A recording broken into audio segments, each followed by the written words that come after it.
Hi there. Good afternoon, everybody. So, I am kind of changing things up when it comes to my live chats and trying to discover a process that's going to work for myself and is going to work for you. So, first thing I want to say is thank you for joining me. My name is Piper Harris. If you've not joined me before, I am with Sneakered Life Coaching. I coach individuals and organizations into creating a life or an environment that drives, empowers, excites, and motivates them. I am currently working toward my certification and accreditation through the ICF in organizational development. And I'm really looking forward to bringing the information to you that I'm learning and to expand what I've been doing myself. So today we had class, and it was really great. I am in class with individuals all over the world, which is wonderful because it just allows me a new perspective and to meet people all over the world, which I love.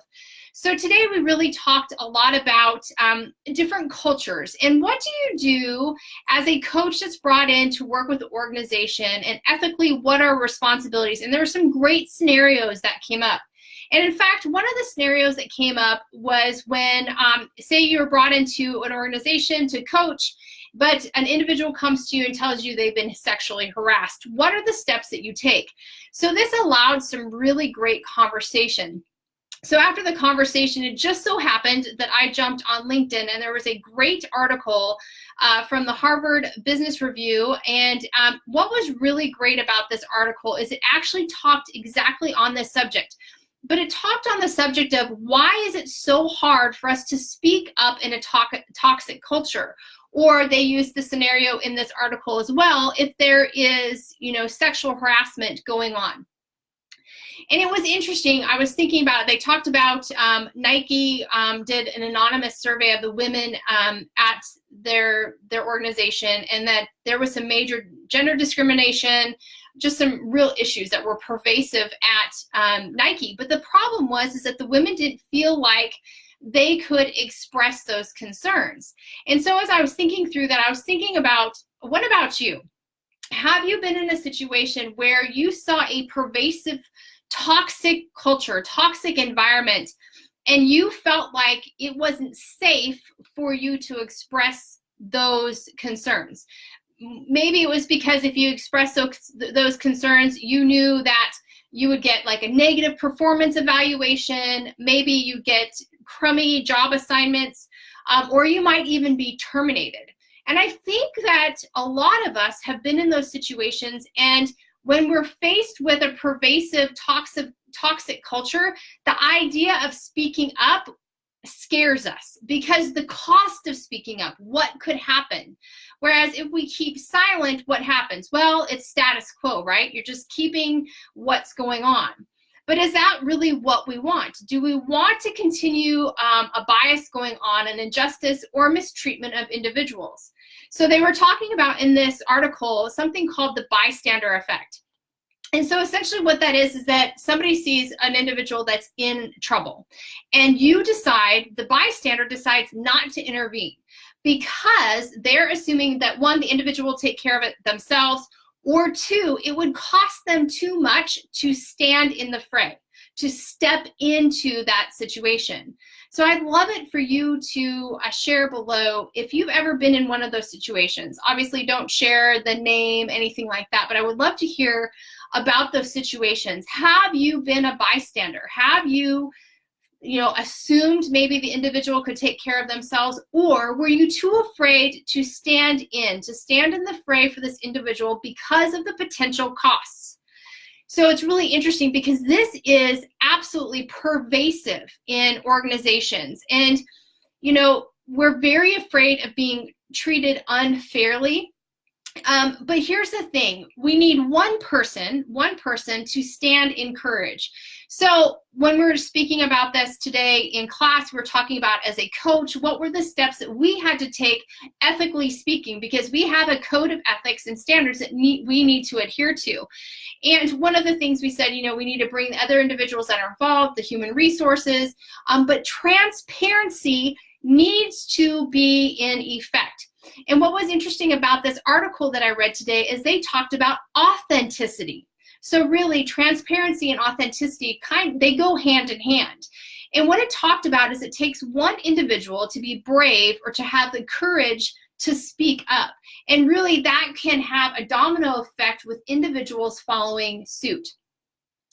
So she gave the example of the Me Too hashtag that happened last year, and this is for women that have been sexually assaulted, sexually harassed. And I have to tell you that this affected me greatly because I, me too, have been sexually assaulted.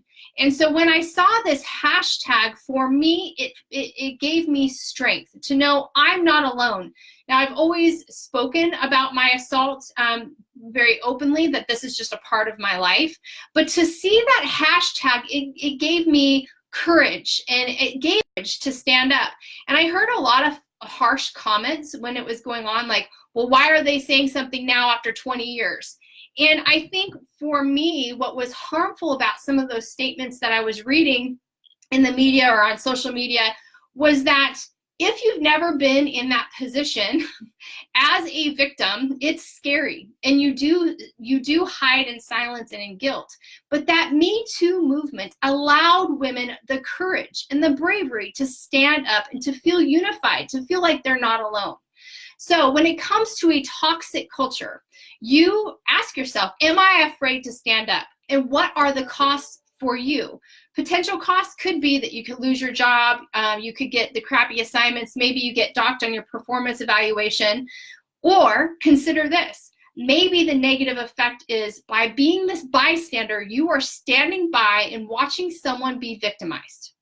That is a pretty terrible feeling as well. Now, I understand you have to make a living and you're concerned about keeping that income in.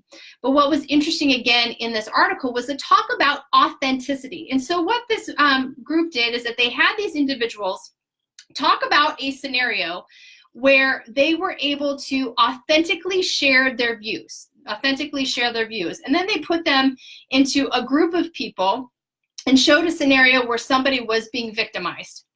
And the individuals that shared their authentic response prior to seeing the scenario done with actors, they were more committed to standing up in bravery for that individual. Whereas the individuals that had not had the chance to authentically talk about when they stood up for someone, they just stood back. They were the bystander and they saw it happen. And I have to tell you, it is a hard spot to be in. And I'll share that I was that person. I was that person that finally had had enough, working in a toxic environment where abuses were running amok. I mean, it was, the Iron Empire, the Iron Fist, and it was a very toxic environment.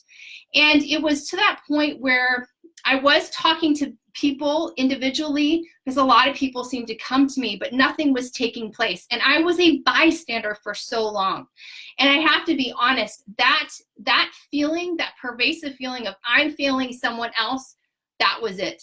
And I took a stand. And the cost was, I was asked to leave. The organization wasn't willing to have an authentic conversation about what was taking place. In fact, after I was asked to leave, it became known to me that many individuals who had stepped into the fray were also told to leave. And so there is a cost. There can be a cost to standing up. But I really do believe that the greater cost is to your personal integrity by being a bystander. If you're being a bystander and assuming someone can care for themselves, you're allowing that person to be victimized. You're allowing that person to be held back. You're allowing that person to just be throttled by a toxic culture. Now, if you're concerned about stepping on the individual's toes, I would suggest going to them and saying, how do you feel about this interaction? Is there anything that I can do to support you?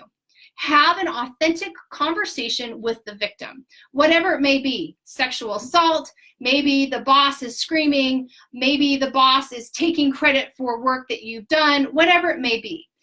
Allow yourself to be brave to speak to that individual that is being victimized. Talk to them, authentically speak to them. And then if you find during that conversation that they could truly use your support, find the people that you need to bring it forward. And hopefully, many cultures and many organizations, are working toward a healthy culture. The organizations that focus on authenticity and truly have an open door policy, this is where they're going to be able to hear what's going on, seeing what's going on with their employees, and understanding if I have a happy employee and they are driven by our vision and by our goals, they're going to work harder for me.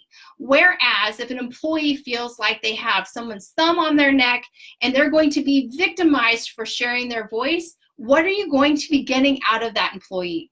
What is it going to cost you in the long run as an employer? Are you going to have to look for more staff because they just might up and leave and you're left with an empty department? Or are you going to have to deal with subpar work because that employee just doesn't want to give you the all?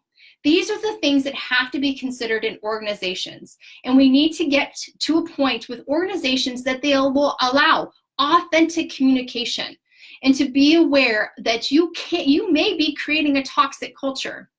That's why it's so important for organizations to continue on their own development, to continue to grow on their own. You might be the CEO, you might own the company, but that doesn't mean that you've learned everything.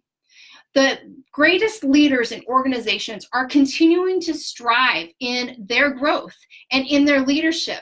They have someone coaching them because they recognize to be the best leader of others, they need to continue to learn and to hear the things that maybe aren't so fun to hear. So, does authenticity drive courage? I think it does, but it's a scary place. It's a scary place to step out of being a bystander and step into the fray. But here's the cost. The cost could be your job, and I know that's a hard cost. Or the cost could be your personal integrity and allowing someone to be victimized. This is something to think about. You might not feel like you have the support to stand in the fray, so find those individuals that can support you. And unfortunately, there are just those toxic environments. So maybe it's time to get a coach, someone that can coach you into your career goals, help you get into that environment and that culture that values you and what you bring and your strengths bring to the table. So thanks everybody for joining me today. I am Piper Harris with Sneakered Life Coaching. Today we're talking about having the courage to speak up in those toxic cultures. Who are you? Are you standing up for people in your toxic culture, or are you sitting by and letting it happen? I hope you all have a great day, and I'll plan on talking to you all very soon.